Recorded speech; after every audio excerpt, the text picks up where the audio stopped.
basogokuruza bacu n'abantu nibaza yuko dukwiye kwigirako na cane cane mu byo ubutunzi. Basogokuruza bacu, apana basogokuru, kuko hari abantu bavuga basogokuru n'abahafi. Basogokuruza bamwe bahariya imbere y'abakava amahanga batarazi iwacu muri Afrika. Bari bazi ibanga ry'ubutunzi. Reka ndakubwire igituma mvuga yuko bari bazi ibanga ry'ubutunzi. Ku bisanzwe basogokuruza bacu ntibashobora kurya ishashi. Ntibashobora kurya ishashi, yaba iy'impene, yaba iy'intama, yaba inka, batarayiha umwanya wo kugira ngo ishobore kuvyara, kugira ngo ishobore kunguka izindi nka nyinshi, canke ishobore kunguka izindi mpene nyinshi canke intama nyinshi. Nukuvuga bagisuguru, isuguru murazi yuko zitavyara. Barya amasuguru, amashashi bamaze kuyaha umwanya wo kugira ngo ashobore kugwira, kugira ngo ashobore kugwiza ubusho bw'impene, kugira ngo ashobore kugwiza ubusho bw'inka.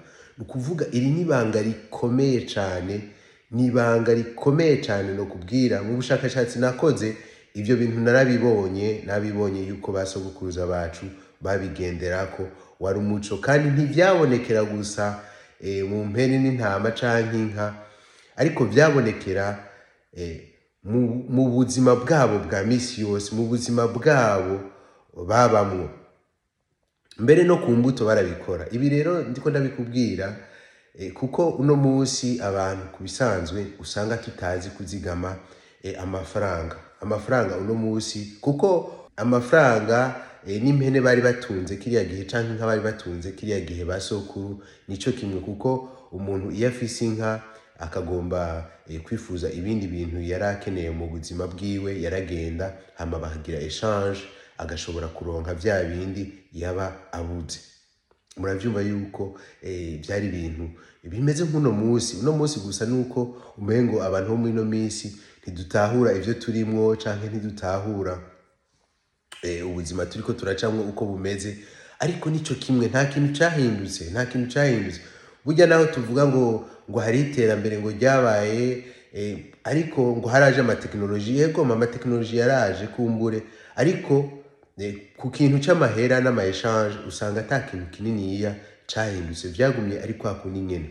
Uwo mutahe wawe ufise canke ayo mafaranga yawe ufise ni nk'umutahe, ni nka zirya mpene, ni nk'imbuto wowe ufise.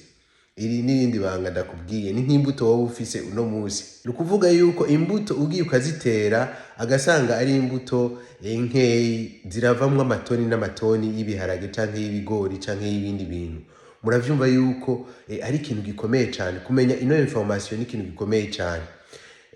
Uno musi ugerageje kuraba ugwaruka rwo muri no misi canke n'abavyeyi imbere wanashaka, iyo aronse amafaranga ntamenya kuyajera no kuvuga ikintu, kuvuga ntamenya ukuntu ashobora kuyapartager, akavuga ati aya nayo gufungura, aya nayo kugira gutya, aya nayo kugira gutya, aya nayo kubika kugira ngo nzosubire kuyakoza ikindi kintu gishobora kunzanira ayandi mafaranga.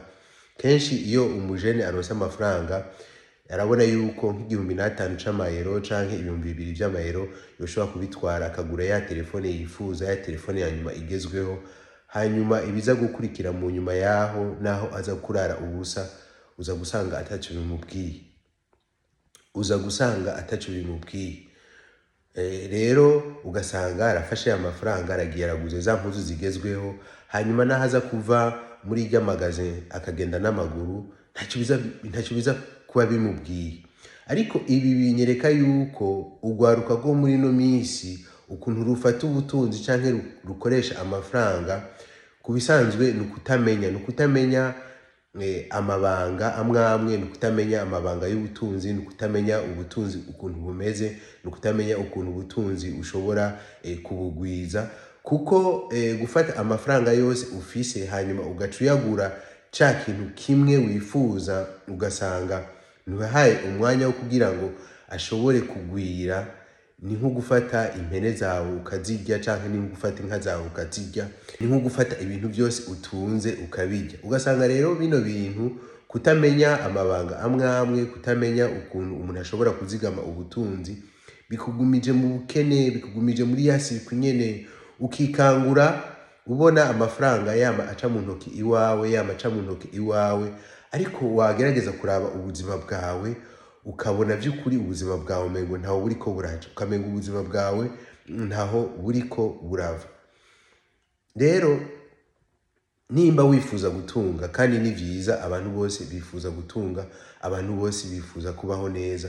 Nimba wifuza ico kintu, nimba wifuza kubona ubutunzi imbere yawe, nimba wifuza kubona ubutunzi mu buzima bwawe, ni vyiza yuko uba uzi amabanga agenga ubutunzi. Ni vyiza yuko worondera muri kahise, kuko burya inyishu zo dushobora gukoresha uyu munsi canke inyishu dushobora gukoresha ubu muri buno buzima tubayemwo, tuzisanga hariya muri kahise.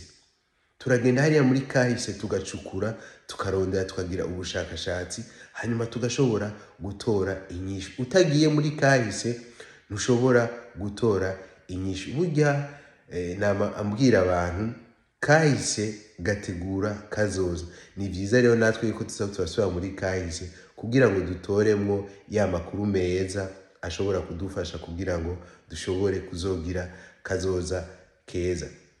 Kahise kose ndabizi yuko atari keza, ariko hariho kahise koshobora kugufasha kugira ngo uzoshobore kugira ubuzima bwiza, kugira ngo uzoshobore kugira kazoza keza. Nako kahise tuba dukeneye kugira ngo gashobore kudufasha. God bless you.